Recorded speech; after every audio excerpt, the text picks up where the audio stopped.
when Mr. Kondratowicz designed the stage for the theater, he modeled it after the famous Guthrie Theater stage, the thrust stage, a feature among many that makes the Philip Lynch Theater as intimate as it can be and enables creativity for actors and directors alike. There weren't many thrust theaters that I knew of. Most were the proscenium, where all the seats are facing the frame. With the configuration of the space that we had, it made sense. We could get more seats in if we put them around. And the Guthrie Theater in Minneapolis was asymmetrical, and I was a copycat, so I said, we're going to have an asymmetrical stage. And it's pretty close to a stolen copy of what the Guthrie Stage still looks like. A show that you may see, you know, people may have seen like hundreds of times. It's going to be a different experience seeing that show on the Philip Lynch Theater stage because of the stage, because of the shape of it. The first time you get on stage there and you perform in front of someone, it's one of the greatest experiences you'll ever have. Just the intimacy of that place, and when I saw the space and realized that I was going to be 3 or 4 feet away from an audience member watching me, I was like, this is exciting. I'll get to see if these people like the show while the show's going on. You know, my office used to be Chet's office, and the box office is connected to it.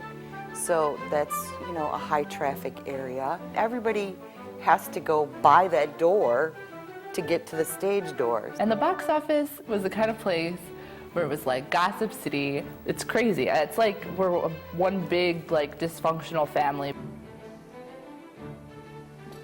There was a window there. What are you going to do with it? Plain glass? Come on. And the same thing with the chandelier in the stairway. So I found, I don't know, it came out of a courthouse or out of a church. They wouldn't tell me where they got it. Just $200, you can have it. Anyone that's ever worked at the PLT knows the VOM is notorious. Don't ever look down the VOM.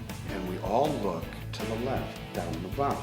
And all of the tech ladies had rushed down into the VOM and all went topless.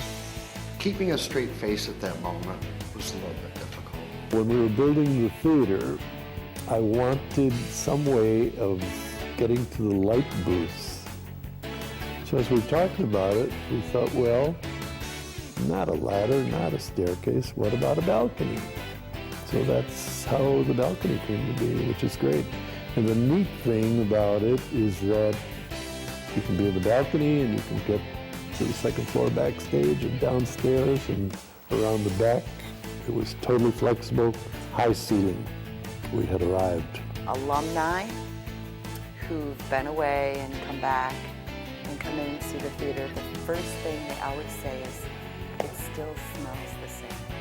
There's a smell to the Philip Lynch Theater that everybody who has worked there knows, you know, instinctively. It's not like the theater smells or anything. It could be the wood, it could be the brick, it could be the scenic paint or anything backstage, you know, the sawdust, you know, that kind of smell and stuff like that. But they always mention the smell of the theater.